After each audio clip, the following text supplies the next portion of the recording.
Hi friends, welcome back to GK Ganu's kitchen. ಇವತ್ತು ನಾನು ಇನ್ಸ್ಟೆಂಟಾಗಿ ಈ ಥರ ಮಾವಿನಕಾಯಿ ಚಟ್ನಿನ ಮಾಡ್ತಾಯಿದ್ದೀನಿ. ಈ ಮಾವಿನಕಾಯಿ ಚಟ್ನಿ ಅನ್ನದ ಜೊತೆಗೆ ಮೊಸರನ್ನ ಜೊತೆಗೆ ತುಂಬಾ ಚೆನ್ನಾಗಿರುತ್ತೆ. ಮೊದಲಿಗೆ ಈ ಮಾವಿನಕಾಯಿ ಚಟ್ನಿನ ಮಾಡೋಕ್ಕೆ ಈ ಥರ ಒಂದು ಮಾವಿನಕಾಯಿನ ತೊಗೊಂಡಿದ್ದೀನಿ. ಹಾಗೆ 12 ಪೀಸ್ ಆಗೋಷ್ಟು ಒಣಮೆಣ್ಸಿನ್ಕಾಯಿನ ತೊಗೊಂಡಿದ್ದೀನಿ. ಒಂದು ಬೆಳ್ಳುಳ್ಳಿ, ಒಂದು ಈರುಳ್ಳಿ, ಒಂದು 10 ಎಲೆ ಆಗೋಷ್ಟು ಕರಿಬೇವನ್ನ ತೊಗೊಂಡಿದ್ದೀನಿ.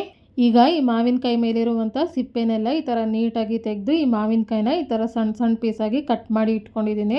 ಹಾಗೆ ಈರುಳ್ಳಿನೂ ಈ ಥರ ಸಣ್ಣದಾಗಿ ಕಟ್ ಮಾಡಿ ಇಟ್ಕೊಂಡಿದ್ದೀನಿ.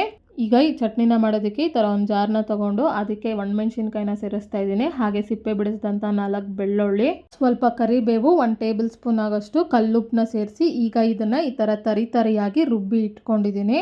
ಈಗ ಇದಕ್ಕೆ ನಾವು ಸಿಪ್ಪೆ ಎಲ್ಲ ತೆಗೆದು ಈ ಥರ ಸಣ್ಣ ಸಣ್ಣ ಪೀಸಾಗಿ ಕಟ್ ಮಾಡಿದಂಥ ಮಾವಿನಕಾಯಿನ ಸೇರಿಸ್ತಾ ಇದ್ದೀನಿ. ಇದ್ರ ಜೊತೆಗೇನೆ ಈ ಥರ ಸಣ್ಣದಾಗಿ ಕಟ್ ಮಾಡಿದಂಥ ಈರುಳ್ಳಿನೂ ಸೇರಿಸಿ ಇದಕ್ಕೆ ಯಾವುದೇ ನೀರನ್ನು ಸೇರಿಸದೆ ಈ ಥರ ತರಿಯಾಗಿ ರುಬ್ಬಿ ಇಟ್ಕೋಬೇಕು.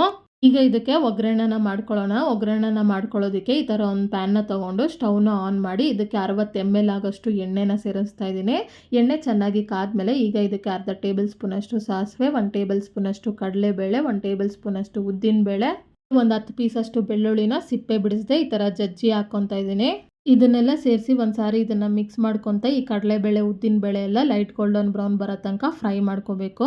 ಈ ಥರ ಲೈಟ್ ಗೋಲ್ಡನ್ ಬ್ರೌನ್ ಬಂದು ಫ್ರೈ ಮಾಡ್ಕೊಂಡಾದ್ಮೇಲೆ ಈಗ ಇದಕ್ಕೆ 3 ಒಣಮೆಣ್ಸಿನ್ಕಾಯಿನ ಈ ಥರ ಅರ್ಧ ಪೀಸ್ ಮಾಡಿ ಸೇರಿಸ್ತಾ ಇದ್ದೀನಿ. ಹಾಗೆ ಸ್ವಲ್ಪ ಕರಿಬೇವು, 1/4 ಟೇಬಲ್ ಸ್ಪೂನಷ್ಟು ಅರಿಶಿನ ಪುಡಿ, ಹಾಗೆ ಸಾಸಿವೆ ಮತ್ತು ಮೆಂತ್ಯನ ಲೈಟಾಗಿ ಫ್ರೈ ಮಾಡಿ ಈ ಥರ ಪೌಡ್ರ್ ಮಾಡಿ ಇಟ್ಕೊಂಡಿದ್ದೀನಿ. ಅದನ್ನು ಅರ್ಧ ಟೇಬಲ್ ಸ್ಪೂನಷ್ಟು ಸೇರಿಸಿ ಒಂದು ಸಾರಿ ಈ ಥರ ಮಿಕ್ಸ್ ಮಾಡ್ಕೊತಾ ಇದ್ದೀನಿ. ಈಗ ಇದಕ್ಕೆ ರುಬ್ಬಿಟ್ಕೊಂಡಂಥ ಮಾವಿನಕಾಯಿ ಪೇಸ್ಟ್ನ ಸೇರಿಸಿ ಅರ್ಧ ಟೇಬಲ್ ಸ್ಪೂನ್ ಆಗೋಷ್ಟು ಹಿಂಗನ್ನ ಸೇರಿಸಿ 1 ಟೇಬಲ್ ಸ್ಪೂನ್ ಆಗೋಷ್ಟು ಖಾರದ ಪುಡಿನ ಸೇರಿಸ್ತಾ ಇದ್ದೀನಿ. ಇದನ್ನೆಲ್ಲ ಸೇರಿಸಿ ಒಂದು ಸಾರಿ ಇದನ್ನು ಮಿಕ್ಸ್ ಮಾಡ್ಕೊತ ಲೋ ಫ್ಲೇಮ್ನಲ್ಲೇ 1-2 ನಿಮಿಷ ಇದನ್ನು ಫ್ರೈ ಮಾಡ್ಕೋಬೇಕು.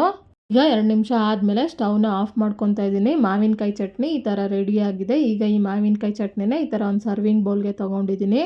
ಹಾಗೆ ನೋಡಿದ್ರಲ್ಲ ಎಷ್ಟು ಈಸಿಯಾಗಿ ಮಾವಿನಕಾಯಿ ಚಟ್ನಿನ ಮಾಡ್ಕೋಬೋದು ಅಂತ. ಈ ಮಾವಿನಕಾಯಿ ಚಟ್ನಿನ ನೀವು 15 ದಿನ ಫ್ರಿಜ್ನಲ್ಲಿ ಸ್ಟೋರ್ ಮಾಡಿ ಇಟ್ಕೋಬೋದು. ಈ ಮಾವಿನಕಾಯಿ ಚಟ್ನಿ ಅನ್ನದ ಜೊತೆಗೆ ಮೊಸರನ್ನ ಜೊತೆಗೆ ತುಂಬಾ ಚೆನ್ನಾಗಿರುತ್ತೆ. ಈ ಮಾವಿನಕಾಯಿ ಚಟ್ನಿನ ನೀವು ಒಂದ್ಸರಿ ಟ್ರೈ ಮಾಡಿ ನಿಮ್ಗೆ ಹೇಗೆ ಬಂತು ಅಂತ ನನಗೆ ಕಮೆಂಟ್ ಬಾಕ್ಸ್ನಲ್ಲಿ ತಿಳಿಸಿ. ಹಾಗೆ ನಿಮ್ಗೆ ಯಾವುದೇ ರೆಸಿಪಿ ಬೇಕಾಗಿದ್ರೂ ಕಮೆಂಟ್ ಬಾಕ್ಸ್ನಲ್ಲಿ ಕಮೆಂಟ್ ಮಾಡಿ. ಹಾಗೆ ಈ ರೆಸಿಪಿ ನಿಮ್ಗೆ ಇಷ್ಟ ಆದಲ್ಲಿ ಲೈಕ್ ಮಾಡಿ, ಶೇರ್ ಮಾಡಿ, ಸಬ್ಸ್ಕ್ರೈಬ್ ಮಾಡಿ.